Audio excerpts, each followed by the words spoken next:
Welcome to Seema learn stuff. കഴിഞ്ഞ ക്ലാസ്സുകളിലായിട്ട് Joseph renaissance കാലഘട്ടത്തിൽ മേജർ റൈറ്റേഴ്സ് അവരുടെ ഫേമസ് ആയിട്ടുള്ള വർക്കുകൾ, റൈറ്റിംഗ് സ്റ്റൈൽ, ടെക്നിക്സുകൾ, ഇങ്ങനെയാണ് അവരുടെ വർക്കുകൾ ആ ഒരു കാലഘട്ടത്തെ സ്വാധീനിച്ചിട്ടുള്ളത്. ഇത്തരം കാര്യങ്ങളെക്കുറിച്ചുള്ള ഒരു ഷോർട്ട് ഓവർവ്യൂ ആണ് നമ്മൾ നോക്കിയിട്ടുണ്ടായിരുന്നത്. ബ്ലോക്ക് 2ലേക്ക് എത്തുന്ന സമയത്ത് ഈ റൈറ്റേഴ്സിൻ്റെ തന്നെ സെലക്റ്റഡ് ആയിട്ടുള്ള ചില ഫേമസ് വർക്കുകളെ കുറിച്ചുള്ള ഡീറ്റെയിൽ എക്സ്പ്ലനേഷൻസ് ആണുള്ളത്. സോ ഇവിടെ ആദ്യം സ്റ്റാർട്ട് ചെയ്യുന്നത് ജെഫ്രി ചോസറിൻ്റെ കാൻറ്റർബറി ടെയിൽസിനെ കുറിച്ചാണ്. So Chaucer was born in to the wealthy middle class family. അപ്പോൾ അദ്ദേഹത്തിൻ്റെ ഫാമിലി ബാക്ക്ഗ്രൗണ്ട്, അദ്ദേഹം ഒരു മിഡിൽ ക്ലാസ് ഫാമിലിയിലായിരുന്നു ജനിച്ചത്. അതുകൊണ്ട് തന്നെ അദ്ദേഹത്തിൻ്റെ വിദ്യാഭ്യാസമാണെങ്കിലും കരിയറാണെങ്കിലും അത്രയധികം ബുദ്ധിമുട്ടൊന്നും അദ്ദേഹത്തിന് ഫേസ് ചെയ്യേണ്ടി വന്നിട്ടില്ല. അദ്ദേഹം നല്ലൊരു പൊസിഷനിലേക്ക് എത്താൻ അദ്ദേഹത്തിൻ്റെ ഫാമിലി ബാക്ക്ഗ്രൗണ്ട് അദ്ദേഹത്തിനെ സഹായിച്ചിട്ടുണ്ട്. സോ അദ്ദേഹത്തിൻ്റെ കരിയറിനെ കുറിച്ച് പറയുന്ന സമയത്ത് അദ്ദേഹം ഒരു ഡിപ്ലോമാറ്റ് ആയിരുന്നു. അതുപോലെ തന്നെ കിങ്ങിന് വേണ്ടി ഡയറക്റ്റായിട്ട് അദ്ദേഹം ഒരുപാട് വർക്ക് ചെയ്തിട്ടുണ്ട്. ഒരു 10 years ഓഫ് ഡിപ്ലോമാറ്റിക് മിഷൻസ് അദ്ദേഹം ഒരുപാട് യൂറോപ്യൻ രാജ്യങ്ങളിലൂടെയൊക്കെ സഞ്ചരിക്കാൻ കഴിഞ്ഞിട്ടുണ്ട്. അവിടുത്തെ കൾച്ചർ, ലിറ്ററേച്ചർ, ആർട്ട്, എല്ലാ കാര്യങ്ങളും അദ്ദേഹത്തെ സ്വാധീനിക്കുകയും അത് മനസ്സിലാക്കാനുള്ള ഒരു അവസരം ലഭിക്കുകയും ചെയ്തു. അതുകൊണ്ട് തന്നെ ആ ഒരു സമയത്തുള്ള മറ്റുള്ള റൈറ്റേഴ്സിനൊന്നും അങ്ങനെ ഒരു അവസരം ഉണ്ടായിട്ടില്ല എന്ന് പറയുന്നുണ്ട്. അദ്ദേഹത്തിൻ്റെ ആദ്യത്തെ ഇറ്റാലിയൻ ജേണി അദ്ദേഹത്തിൻ്റെ ജീവിതത്തിൽ ഒരു ടേണിംഗ് പോയിൻ്റ് ആയിരുന്നു. ഇറ്റാലിയൻ മാസ്റ്റേഴ്സായിട്ടുള്ള ഡാൻറ്റെ, പെട്രാർക്ക്, ബൊക്കേഷ്യോ ഒക്കെ അവരുടെ ഒരു psychological depth, realism, story telling രീതികൾ എല്ലാം അദ്ദേഹത്തെ ഒരുപാട് സ്വാധീനിച്ചിട്ടുണ്ട്. അദ്ദേഹത്തിൻ്റെ government jobs, controller of customs means അദ്ദേഹം ആ ഒരു സമയത്ത് ഇംഗ്ലണ്ടിലെ ഒരു ബിഗ്ഗസ്റ്റ് എക്സ്പോർട്ടായിരുന്നു വൂൾ. സോ ഈ വൂൾ സ്കിൻ അങ്ങനെയുള്ള അതിൻ്റെ എല്ലാം ലണ്ടൻ പോർട്ടിലെ വൂൾ സ്കിൻസ് ഇതിൻ്റെ എല്ലാം ടാക്സസ് മാനേജ് ചെയ്യുന്നൊരു ജോലി അദ്ദേഹം ചെയ്തിട്ടുണ്ടായിരുന്നു. ഒരു ഹൈ ട്രേസ്ഡ് വെൽ പെയ്ഡ് ജോബായിരുന്നു ഇത്. അതുപോലെ കിങ്ങിന് വേണ്ടി ഡയറക്റ്റായിട്ട് അദ്ദേഹം വർക്ക് ചെയ്തിട്ടുണ്ടെന്ന് പറയുന്നുണ്ടല്ലോ. അപ്പോൾ ആ സമയത്ത് തന്നെ ഒരുപാട് റോയൽ ബിൽഡിങ്സുകളുടെ കംപ്ലീറ്റ് കാര്യങ്ങളും മെയിൻറ്റെയിൻ ചെയ്തിരുന്ന അദ്ദേഹമായിരുന്നു. ഇപ്പോൾ കാസിൽസ്, പാലസസ്, അപ്പോൾ ഇതിൻ്റെ എല്ലാം കാര്യങ്ങൾ മെയിൻറ്റെയിൻ ചെയ്തിരുന്നതും ഇദ്ദേഹമായിരുന്നു. സോ പിന്നീട് അദ്ദേഹത്തിൻ്റെ ഒരു ഫിനാൻഷ്യൽ ഇൻസ്റ്റെബിലിറ്റി അദ്ദേഹം ഫേസ് ചെയ്യുന്നുണ്ട്. അദ്ദേഹത്തിൻ്റെ ജോലി നഷ്ടപ്പെടുന്നു. അതിനുശേഷം ഫിനാൻഷ്യലി അദ്ദേഹം ഒരുപാട് സ്ട്രഗിൾ ചെയ്യുന്നുണ്ട്. പിന്നീട് ഏറ്റവും അവസാനമായപ്പോൾ അദ്ദേഹത്തിന് ഒരു പെൻഷൻ അനുവദിക്കുന്നൊക്കെ ഉണ്ട്. പക്ഷേ അപ്പോഴേക്കും അദ്ദേഹം മരണപ്പെട്ടു പോയി. അപ്പോൾ അങ്ങനെ തുടക്കത്തിൽ വളരെ സെക്യൂർ ആയിരുന്നു അദ്ദേഹത്തിൻ്റെ ലൈഫ് കരിയറെല്ലാം. ഇടയ്ക്ക് വെച്ചിട്ടൊരു ഫിനാൻഷ്യൽ ഇൻസ്റ്റെബിലിറ്റി അദ്ദേഹം ഫേസ് ചെയ്യുന്നു. അതിനുശേഷം ഉണ്ടാകുന്ന കുറച്ച് ബുദ്ധിമുട്ടുകളൊക്കെ അദ്ദേഹം ഫേസ് ചെയ്തിട്ടുണ്ടെന്ന് മാത്രം. റിയൽ ചോസറും ഒരു എഴുത്തുകാരൻ എന്ന രീതിയിലും അദ്ദേഹത്തെ വിലയിരുത്തപ്പെടുമ്പോൾ അദ്ദേഹത്തിൻ്റെ ഫേമസ് ആയിട്ടുള്ളൊരു work the house of fame, അതിനകത്ത് അദ്ദേഹത്തിനെ പ്രസൻറ്റ് ചെയ്തിട്ടുള്ളത് അദ്ദേഹം ഒരു വളരെ ഷൈ ആയിട്ടുള്ള ഒരു ബുക്കിഷ് ഡ്രീമർ, പുസ്തകപ്പുഴു എന്നൊക്കെ പറയില്ല, അതുപോലെയൊക്കെ ആയിരുന്നു. അതായത് പ്രണയത്തെക്കുറിച്ചോ രാഷ്ട്രീയത്തെക്കുറിച്ചോ ഒന്നും വ്യക്തമായ ധാരണയില്ലാത്ത വളരെ ഷൈ ആയിട്ടുള്ള ഒരാളായിട്ടാണ് ദ ഹൗസ് ഓഫ് ഫെയിം എന്നുള്ള ആ ഒരു വർക്കിനകത്ത് അദ്ദേഹത്തെ ചിത്രീകരിച്ചിട്ടുള്ളത്. പക്ഷേ റിയലായിട്ടും അദ്ദേഹത്തിൻ്റെ ഒഫീഷ്യൽ റെക്കോർഡ്സുകളൊക്കെ പ്രൂവ് ചെയ്യുന്നത് ഹി വാസ് ഓപ്പോസിറ്റ്. ആ ഒരു ഇപ്പോൾ പറഞ്ഞ കാര്യങ്ങളോട് ജസ്റ്റ് ഓപ്പോസിറ്റ് ആയിട്ടാണ് നമ്മളതിനെ പ്രൂവ് ചെയ്യുന്നത്. മീൻസ് അദ്ദേഹം he's a man of affairs, എപ്പോഴും ഗവൺമെൻറ്റിലെ കാര്യങ്ങളിലും, അതായത് he constantly involved in government, diplomacy, court life. അപ്പോൾ അദ്ദേഹം ഗവൺമെൻറ്റിൻ്റെ കാര്യമാണെങ്കിലും അതുപോലെ തന്നെ ബാക്കിയുള്ള എല്ലാ കാര്യങ്ങളിലും അദ്ദേഹം വളരെയധികം ഇൻവോൾവ്ഡ് ആയിട്ടാണ് നമ്മൾ കാണുന്നത്, ഈ റെക്കോർഡ്സിലൊക്കെ പ്രൂവ് ചെയ്യുന്നത്. അതേസമയം അദ്ദേഹത്തിൻ്റെ ഈ വർക്കിനകത്ത് ഹൗസ് ഓഫ് ഫെയിം എന്ന് പറയുന്ന വർക്കിനകത്ത് അദ്ദേഹത്തിനെ പ്രസൻറ്റ് ചെയ്തിരിക്കുന്നത് വളരെ ഷൈ ആയിട്ടുള്ള ബുക്കിഷ് ഡ്രീമറായിട്ടാണ്. അപ്പോൾ ഇവിടെ ഒരു കോൺട്രാസ്റ്റ്, ഒരു വൈരുദ്ധ്യമുണ്ട്. അപ്പോൾ എന്തുകൊണ്ടാണ് അങ്ങനെ?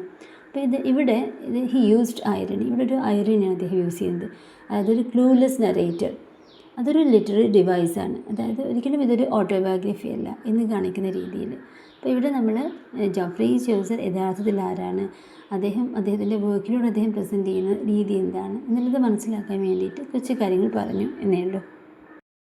ചോസറിൻ്റെ ലിറ്റററി ഇൻഫ്ലുവൻസസിനെ കുറിച്ച് പറയുമ്പോൾ അദ്ദേഹം ഫ്രഞ്ച് കൾച്ചർ ഒരുപാട് മനസ്സിലാക്കാൻ വേണ്ടി ശ്രമിച്ചിട്ടുണ്ടായിരുന്നു.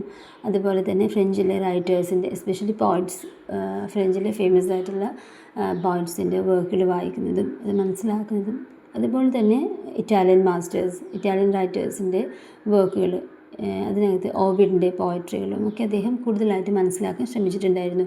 അതെല്ലാം അദ്ദേഹത്തിൻ്റെ റൈറ്റിംഗ് സ്റ്റൈലിനെ അല്ലെങ്കിൽ ആ രീതികളെ അദ്ദേഹത്തിൻ്റെ എഴുത്തിനെ ഒരുപാട് സ്വാധീനിച്ചിട്ടുണ്ട്. And his literary periods can be classified into 3 periods. First one, French, then Italian, the last one, English. So അദ്ദേഹത്തിൻ്റെ ഫ്രഞ്ച് പീരീഡ് 1358 മുതൽ 1372 വരെ. ആ സമയത്ത് ഫ്രഞ്ച് കോഡ്ലി, ലവ് പോയട്രി, അതുപോലെ ഫ്രഞ്ച് റൈറ്റേഴ്സ് അവരുടെ വർക്കുകളെല്ലാം സ്വാധീനിച്ച് അതിൽ നിന്ന് ഒരുപാട് കാര്യങ്ങൾ അദ്ദേഹത്തിന് ഇൻസ്പയറായി അദ്ദേഹം എഴുതിയിട്ടുള്ളൊരു സമയമായിരുന്നു. വളരെ ഹൈലി സ്റ്റൈലൈസ്ഡ് ആയിട്ടുള്ള നയൻസ് ആൻഡ് ലേഡീസിനെ കുറിച്ചൊക്കെ എഴുതുന്ന കുറച്ചും കൂടി ഫോർമൽ ലാംഗ്വേജസ് ഒക്കെ യൂസ് ചെയ്തിട്ട് എഴുതിയിട്ടുള്ളൊരു കാലഘട്ടം. അപ്പോൾ അദ്ദേഹത്തിൻ്റെ റൈറ്റിംഗ് സ്റ്റൈൽ ആ സമയത്ത് എന്ന് പറയുന്നത് അദ്ദേഹം കൂടുതലായിട്ടും യൂസ് ചെയ്തിരുന്നത് ഡ്രീം വിഷൻസ്, അലിഗറി, അതുപോലെ ഫോർമൽ ലാംഗ്വേജ് ഒക്കെ ആയിരുന്നു. അപ്പോൾ ഡ്രീം വിഷൻസ് എന്ന് മുന്നേ ഞാൻ പറഞ്ഞിട്ടുണ്ട്, അതുപോലെ അലിഗറി എന്താണെന്ന് പറഞ്ഞിട്ടുണ്ട്. പിന്നെ അദ്ദേഹം യൂസ് ചെയ്യുന്നത് ഫോർമൽ ലാംഗ്വേജസ് ആയിരുന്നു ഉണ്ടായിരുന്നത്.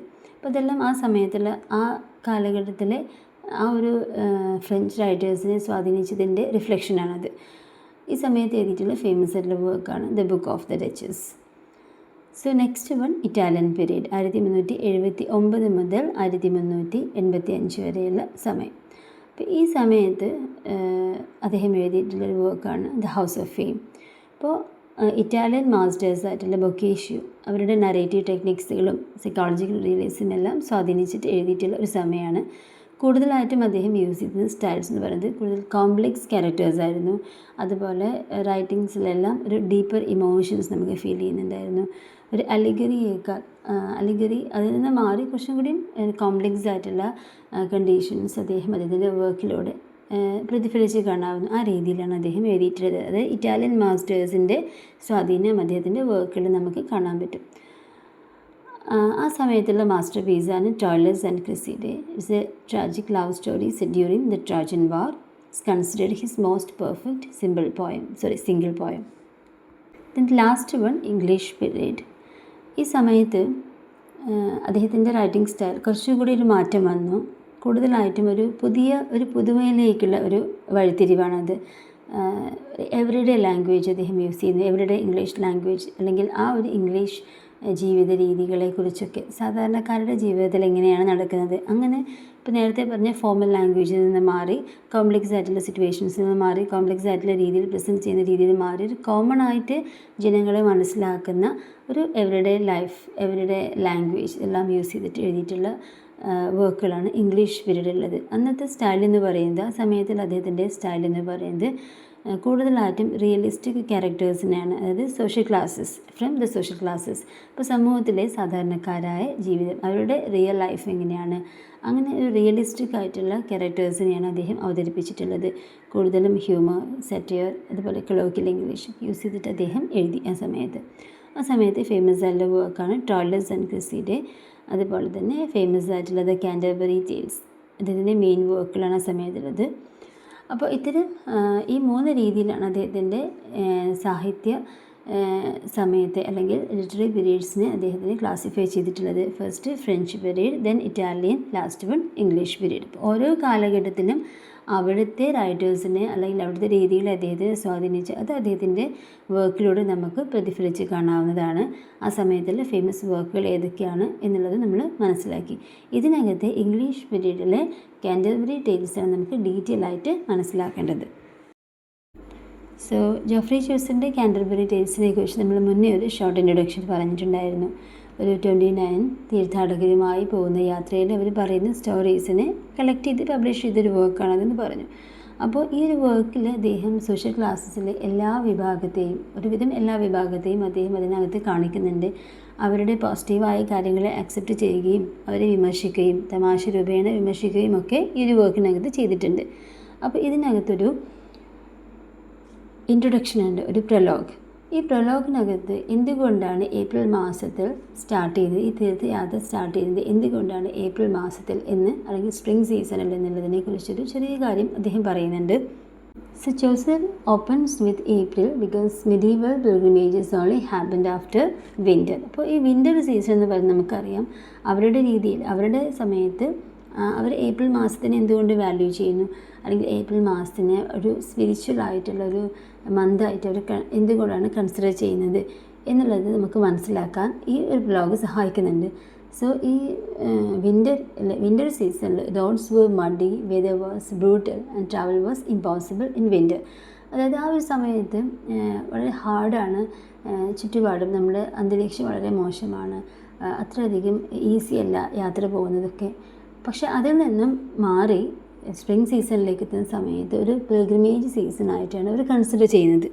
മാത്രമല്ല ഇതിനകത്തൊരു പാരമ്പര്യമായ ഒരു കൺവെൻഷണൽ ആയിട്ടുള്ള ഒരു കാര്യം കൂടി പറയുന്നുണ്ട്. അതായത് പണ്ട് മുതൽ നമ്മൾ വായിക്കുന്ന വർക്കിനകത്തെല്ലാം അല്ലെങ്കിൽ മിഡിൽ ഏജിലെ റൈറ്റേഴ്സിൻ്റെ എല്ലാം വർക്കിൽ നമുക്ക് എപ്പോഴും മനസ്സിലാക്കാവുന്ന ഒരു കാര്യമാണ്, അവർക്ക് എപ്പോഴും കൺവെൻഷണൽ ആയിട്ടുള്ള കാര്യങ്ങളോടാണ് കൂടുതൽ താല്പര്യം. അതേസമയം മോഡേൺ റീഡേഴ്സിന് പലപ്പോഴും പുതുമയാണ് ആവശ്യം. അപ്പോൾ മിഡീവൽ റീഡേഴ്സിന് പരസ്പരം കൈമാറിയ പാരമ്പര്യത്തിലും ആ രീതികളെയുമാണ് വിശ്വസിക്കുന്നതെങ്കിൽ മോഡേൺ റൈറ്റേഴ്സ് മോഡേൺ കാലഘട്ടം വരുമ്പോൾ അവർക്ക് പുതുമയാണ് താല്പര്യം. അപ്പോൾ അങ്ങനെ ഒരു കാര്യത്തെക്കുറിച്ച് കൂടി അവിടെ നോട്ട് ചെയ്യുന്നുണ്ട്. അപ്പോൾ ഈ സ്പ്രിംഗ് സീസൺ എപ്പോഴും spring was A conventional theme, ആ ഒരു രീതിയിൽ കൂടി ഇതിനെ അനലൈസ് ചെയ്യുന്നുണ്ട്.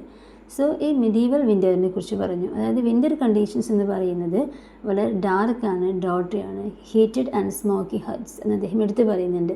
അപ്പോൾ ആ സമയത്ത് അവരുടെ ജീവിത രീതി എന്ന് പറയുന്നത് no refrigeration, so food was salted beef, smoked bacon, dried peas, last years green. അതായത് ഇപ്പോൾ ഭക്ഷണം രീതികളൊക്കെ ഒരുപാട് വ്യത്യാസം ഉണ്ടായിരിക്കും.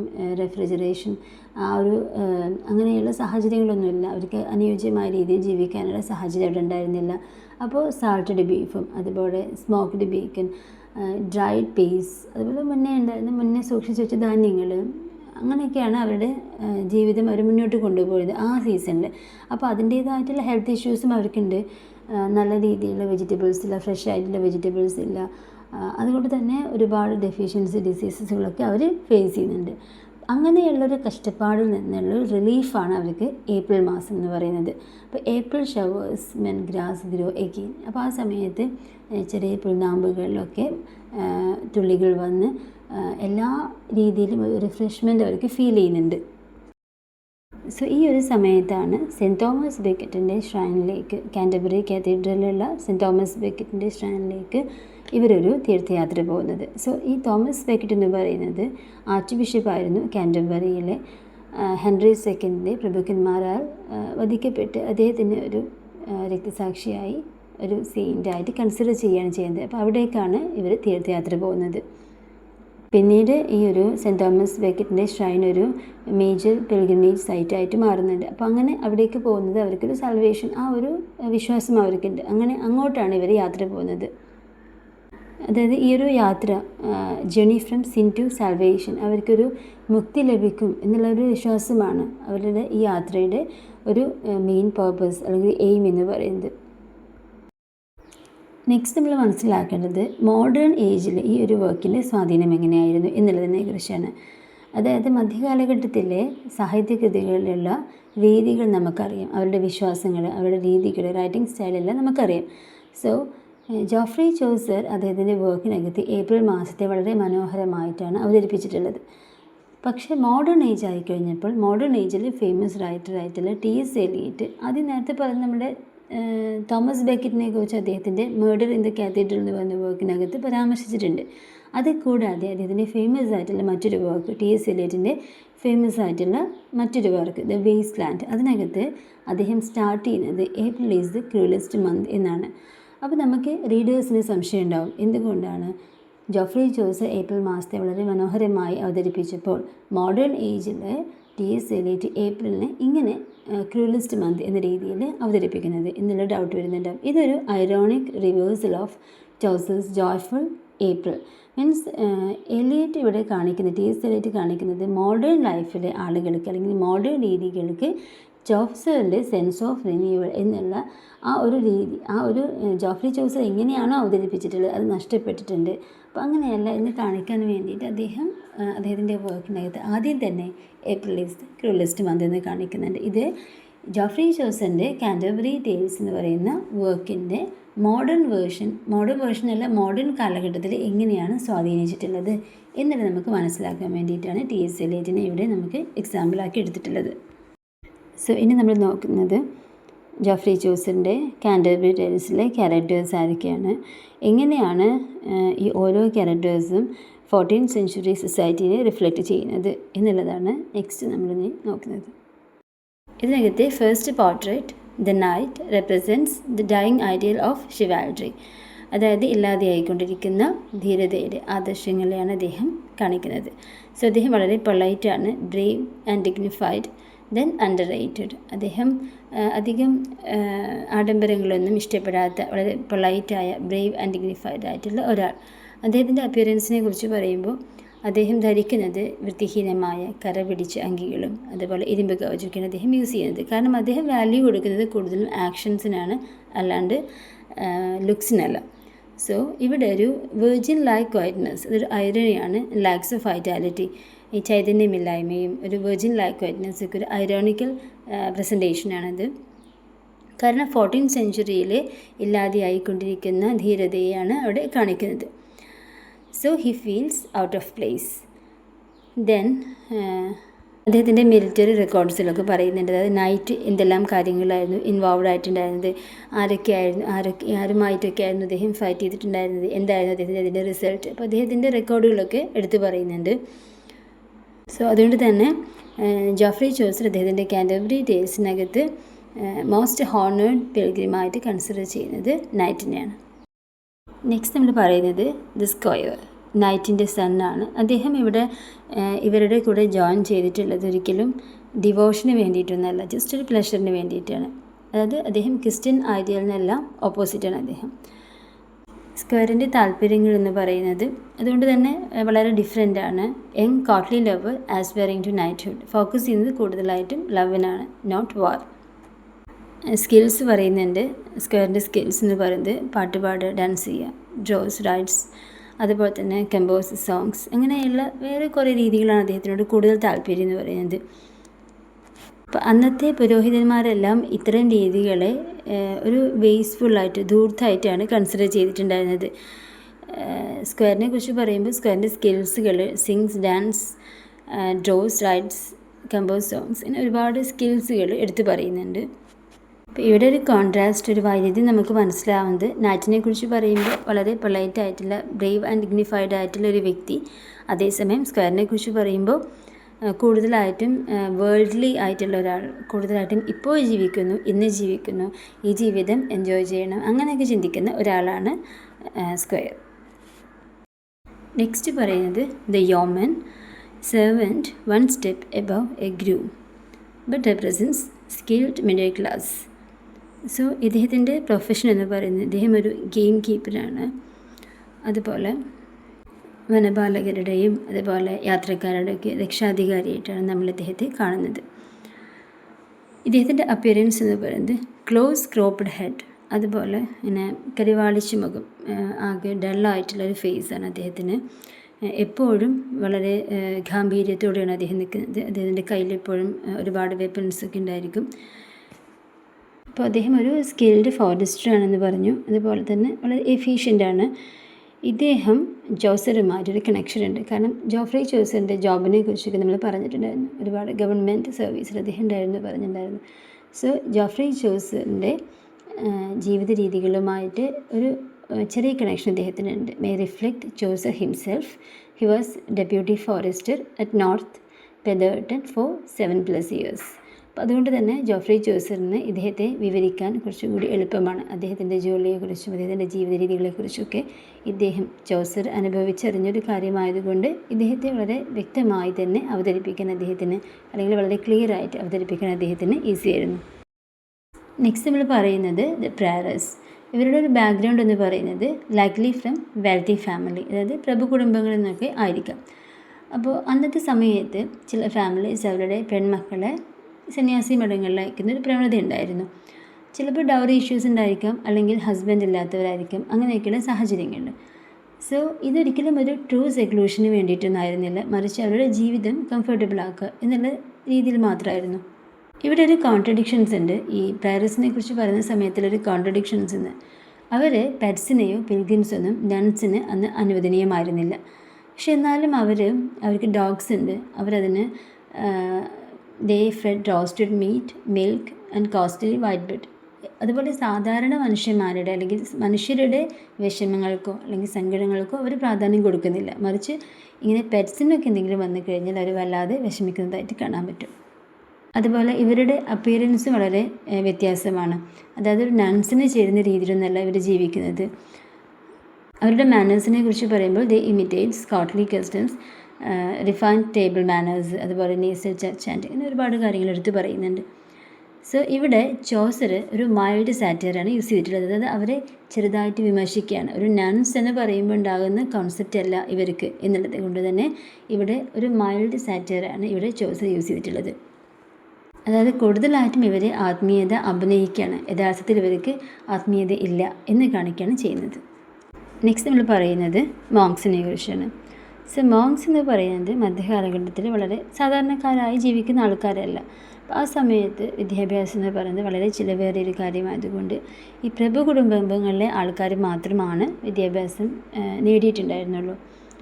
അതുമാത്രമല്ല അവർ സെൻറ്റ് അഗസ്റ്റിൻ്റെയും സെൻറ്റ് ബെനഡിക്റ്റിൻ്റെയും ഒക്കെ രീതികളെ ഫോളോ ചെയ്യേണ്ടവരുമാണ്. അതുമാത്രമല്ല അവർ ഫോളോ ചെയ്യേണ്ട മറ്റുള്ള കുറേ കാര്യങ്ങളുണ്ടായിരുന്നു. ദാരിദ്ര്യം, അതുപോലെ ഒബീഡിയൻസ്, ബ്രഹ്മചര്യങ്ങൾ, അതുപോലെ ഒരുപാട് രീതികൾ അവർ ഫോളോ ചെയ്യണം എന്നൊക്കെയുണ്ട്. പക്ഷേ ഇവിടെ സംഭവിച്ചത് ഒരു 14th century ഒക്കെ ആയിക്കഴിഞ്ഞപ്പോൾ ഒരുപാട് മാറ്റങ്ങളുണ്ടായി. കൂടുതലും അവർ ഭൂവുടമകളാവാനും അങ്ങനെയുള്ള എസ്റ്റേറ്റുകളൊക്കെ നോക്കി നടത്തുന്ന ഒരു രീതിയിലേക്കൊക്കെ അവർ മാറി. അങ്ങനെ ഇവരുടെ ശരിയായ രീതികളിൽ നിന്ന് ഇവർ ഒരുപാട് മാറി വന്നു കഴിഞ്ഞപ്പോൾ അതിൻ്റെ ഒരു പ്യൂരിറ്റി അവിടെ നഷ്ടപ്പെടുകയാണ് ഉണ്ടായത്. ഇവർക്ക് ഏകാന്തവാസമാണ് ശരിക്കും വേണ്ടത്, പക്ഷെ അതൊക്കെ ലംഘിച്ചുകൊണ്ട് ഇവർ പുറത്തിറങ്ങുന്ന ഒരു പ്രവണത കണ്ടു തുടങ്ങി.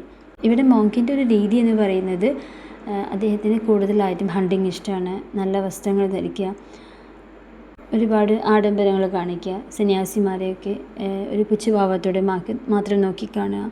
ഇപ്പോൾ ചോസറിനെ സംബന്ധിച്ചിടത്തോളം ഈ ഒരു മോങ്കിനെ നോക്കിക്കാണുന്നത് അദ്ദേഹത്തിൻ്റെ കണ്ണുകൾ വളരെ പുച്ഛഭാവമാണ്, അല്ലെങ്കിൽ ഒരു അധാർമികതയാണ് എന്ന രീതിയിലാണ് ചോസർ നോക്കിക്കാണുന്നത്. എന്നാൽ പക്ഷേ മോങ്കിനെ വല്ലാത്ത രീതിയിലൊന്നും ചോസർ വിമർശിക്കുന്നില്ല. കാരണം അദ്ദേഹത്തിൻ്റെതായ തെറ്റുകൾ അദ്ദേഹത്തിനുണ്ട്, അത് ചോസർ മനസ്സിലാക്കുന്നുണ്ട്. പക്ഷേ ഈ 14th century ഒക്കെ ആയിക്കഴിഞ്ഞപ്പോൾ ഈ ധാർമ്മികമായ കാര്യങ്ങൾ, മൂല്യങ്ങൾ നഷ്ടപ്പെട്ട് ഒരു പുതുമ തേടിപ്പോകുന്ന ഒരു സമൂഹത്തിൻ്റെ മാറ്റത്തിൻ്റെ പ്രതീകമായിട്ടാണ് ഇവിടെ മോങ്കിനെ ചിത്രീകരിക്കുന്നത്. അതുകൊണ്ട് തന്നെ ഇദ്ദേഹത്തെ കുറ്റപ്പെടുത്തുന്നുമില്ല, എന്നാൽ ഇദ്ദേഹത്തിൻ്റെ തെറ്റായ പ്രവണതകളെ ചോസർ അംഗീകരിക്കുന്നുമില്ല. ഇവർ ഒരു നിശ്ചിത സ്ഥലത്ത് മാത്രം യാചിച്ച് ജീവിക്കുന്ന ആ ഒരു രീതി ഫോളോ ചെയ്യേണ്ടവരാണ്. അങ്ങനെ ഇവർക്ക് കിട്ടുന്നൊരു എമൗണ്ട് ഇവർ അവിടുത്തെ സഭയ്ക്ക് വേണ്ടി കൊടുക്കുക, അങ്ങനെയായിരുന്നു രീതി. പക്ഷേ കുറച്ച് കഴിഞ്ഞപ്പോൾ ഇവരിൽ മാറ്റം വന്നു. ഇവർ കൂടുതലായിട്ടും യാചിക്കുക എന്ന് പറയുന്നത്, ബെഗ് എന്ന് പറയുന്നത് ഒരു ബിസിനസ് ആക്കിയെടുത്ത്, എന്നാൽ ഇവർക്ക് കിട്ടുന്ന വലിയ പങ്കും ഇവരതിൻ്റെ ഈ സഭയ്ക്ക് കൊടുക്കാതെ ഇവർ തന്നെ അഴിമതി നടത്തുന്ന ഒരു പ്രവണത കണ്ടു. അതുകൊണ്ട് തന്നെ ഇവർ കംപ്ലീറ്റ് ആയിട്ടും പുവർ പീപ്പിൾസിന് അല്ലെങ്കിൽ അസുഖമുള്ള ആൾക്കാർക്ക് കംപ്ലീറ്റ് ആയിട്ടും ഇത് അവോയ്ഡ് ചെയ്യുന്നു. അതുപോലെ always visits pubs and rich homes and uses confessions and taxes to make money. അപ്പോൾ അങ്ങനെയൊക്കെ വളരെ ധൂർത്തമാണ്. ധൂർത്ത് മീൻസ് ഇവർ ഒരുപാടായിട്ട് മറ്റുള്ളവരെ ചൂഷണം ചെയ്ത് ജീവിക്കുന്ന ഒരു രീതിയിലേക്ക് ഇവർ മാറുന്നുണ്ട്. സോ അപ്പോൾ ഇവരെ വൈക്ലിഫൈഡ്സ് ഇവരെ വിമർശിക്കുന്നുണ്ട്, ഇവരുടെ കറപ്ഷൻസ്, അഴിമതിയെ വിമർശിക്കുന്നുണ്ട്. ചോസർ തന്നെ ഇവിടെ ഒരു ആക്ഷേപഹാസ്യം ഉന്നയിക്കുന്നുണ്ട്. അതായത് ഇവർക്ക് പണം കൊടുക്കാൻ വേണ്ടിയിട്ട് അഭ്യർത്ഥിക്കുന്നുണ്ട്. അതൊരു തരം ആക്ഷേപഹാസ്യമാണ്. അതായത് ഇവർക്ക് പണം കൊടുത്ത് ഇവരെ വളർത്തുക എന്ന രീതിയിൽ ഒരു ആക്ഷേപഹാസ്യം ഉന്നയിക്കുന്നുണ്ട്. So next one the parson. Chaucer Canterbury ടേൽസിനകത്തൊരു ആദർശ കഥാപാത്രമായിട്ട് അവതരിപ്പിച്ചിട്ടുള്ള ഒരാളാണ് ദ പാഴ്സൺ എന്ന് പറയുന്നത്. സോ ഈ പാഴ്സൻ്റെ ഒരു പ്രത്യേകത എന്ന് പറയുന്നത് അദ്ദേഹം ഒരു ഗ്രാമങ്ങളിൽ ഒതുങ്ങി ജീവിക്കുന്ന ഒരു പള്ളി വികാരിയാണ് അദ്ദേഹം. അതായത് ഇപ്പോൾ മറ്റുള്ളവരൊക്കെ നഗരങ്ങളിൽ പോയിട്ട് ഒരുപാട് സമ്പത്തുണ്ടാക്കാൻ വേണ്ടി ശ്രമിക്കുന്ന, ഒരുപാട് രീതിയിൽ മോശമായ രീതിയിലൊക്കെ ജീവിതം മുന്നോട്ട് കൊണ്ടുപോകുന്ന ആളുകളുണ്ട്. അപ്പോൾ അതിൽ നിന്ന് വ്യത്യാസമായി എല്ലാ രീതിയിലും ആദർശങ്ങളെ പിൻപറ്റി ജീവിക്കുന്ന ഒരു ആളായിട്ടാണ് പാഴ്സനെ അദ്ദേഹം കാണിക്കുന്നത്. സമ്പത്തിനോട് അമിത ആവേശമില്ല, അദ്ദേഹത്തിൻ്റെ കർത്തവ്യബോധം, അതുപോലെ മാതൃകാ ജീവിതം, ഇതെല്ലാം ചോസർ എടുത്ത് പറയുന്നുണ്ട്. Next one the merchant represents wealthy influential merchant class. അവർ ക്ലോത്തും അതുപോലെ വൂളൊക്കെ എക്സ്പോർട്ട് ചെയ്യുന്നു. അതുമാത്രമല്ല ആ സമയത്ത് മെർച്ചൻസിന് അവരുടെ രാഷ്ട്രീയ സ്വാധീനം ഒരുപാട് വളർന്നു വരുന്നൊരു സമയമായിരുന്നു. ഇവരുടെ അപ്പിയറൻസിനെ കുറിച്ച് പറയുന്ന സമയത്ത് വളരെ എക്സ്പെൻസീവ് ആയിട്ടുള്ള കാര്യങ്ങളൊക്കെയാണ് ഇവർ ധരിക്കുന്നത്. അതുമാത്രമല്ല ഫ്ലാൻഡേഴ്സിൽ നിന്നുള്ള വില കൂടിയ തൊപ്പികൾ ധരിക്കുന്നു. അതുപോലെ തന്നെ അവരുടെ ബൂട്ട്സ്, അവരുടെ അപ്പിയറൻസ് തന്നെ ഒരു വെൽത്തി ക്ലാസിൻ്റെ ആയിട്ടാണ്. പക്ഷേ യാഥാർത്ഥ്യം, റിയാലിറ്റി എന്താണെന്ന് വെച്ച് കഴിഞ്ഞാൽ ആക്ച്വലി ഇവർ അങ്ങനെയൊന്നല്ല. പക്ഷേ ഇല്ലായ്മയിലും ഒരുപാടുണ്ട് എന്ന് കാണിക്കുന്ന ഒരു വിഭാഗമായിട്ടാണ് ഇവിടെ ചോസർ മെർച്ചൻസിനെ കാണിക്കുന്നത്. അത് മാത്രമല്ല ഇവർക്ക് ഒരുപാട് ക്രൈംസ് ഉണ്ട്. അതായത് ഇല്ലീഗലായിട്ട് കറൻസി എക്സ്ചേഞ്ച് ഉണ്ട്. അതുപോലെ തന്നെ ഒരുപാട്. സോ അപ്പോൾ നമ്മൾ പറഞ്ഞ ഇത്രയും ക്യാരക്ടേഴ്സിലൂടെ നമുക്ക് മനസ്സിലാക്കാൻ പറ്റുന്നത് 14th സെഞ്ച്വറിയിലെ ഇംഗ്ലണ്ടിലെ മാറ്റത്തെയാണ് ഇവരിലൂടെ കാണിക്കുന്നത്. അതായത് ഇപ്പോൾ ചേർച്ചിലെ നേതാക്കൾ ആഡംബരത്തിലും അതുപോലെ അഴിമതിയിലും ഒക്കെ നിൽക്കുന്നുണ്ട്. വ്യാപാരികളാണെങ്കിൽ രഹസ്യമായി സമ്പത്ത് ഉണ്ടാക്കുന്നുണ്ട്. പഴയ ഫ്യൂഡൽ മൂല്യങ്ങൾ കംപ്ലീറ്റ് തകരുന്നുണ്ട്. സോ അപ്പോൾ ഇവിടെ അവതരിപ്പിച്ചിട്ടുള്ള ഇത്തരം ക്യാരക്ടേഴ്സിലൂടെയെല്ലാം നമുക്ക് സമൂഹത്തിൻ്റെ ഒരു ചിത്രം അദ്ദേഹം വരച്ച് കാണിക്കുന്നുണ്ട്. സോ നമ്മളിപ്പോൾ ഒരു 7 ക്യാരക്ടേഴ്സിനെയാണ് അനലൈസ് ചെയ്തിട്ടുള്ളത്. വരുന്ന പാർട്ടിനകത്ത് നമ്മൾ ബാക്കിയുള്ള ക്യാരക്ടേഴ്സിനെയും എങ്ങനെയാണ് 14th സെഞ്ച്വറിയിലെ സൊസൈറ്റിയെ ഇവർ പ്രതീകമാകുന്നത് എന്നുള്ള കാര്യങ്ങളും സെക്കൻഡ് പാർട്ടിനകത്ത് എക്സ്പ്ലെയിൻ ചെയ്യുന്നതായിരിക്കും.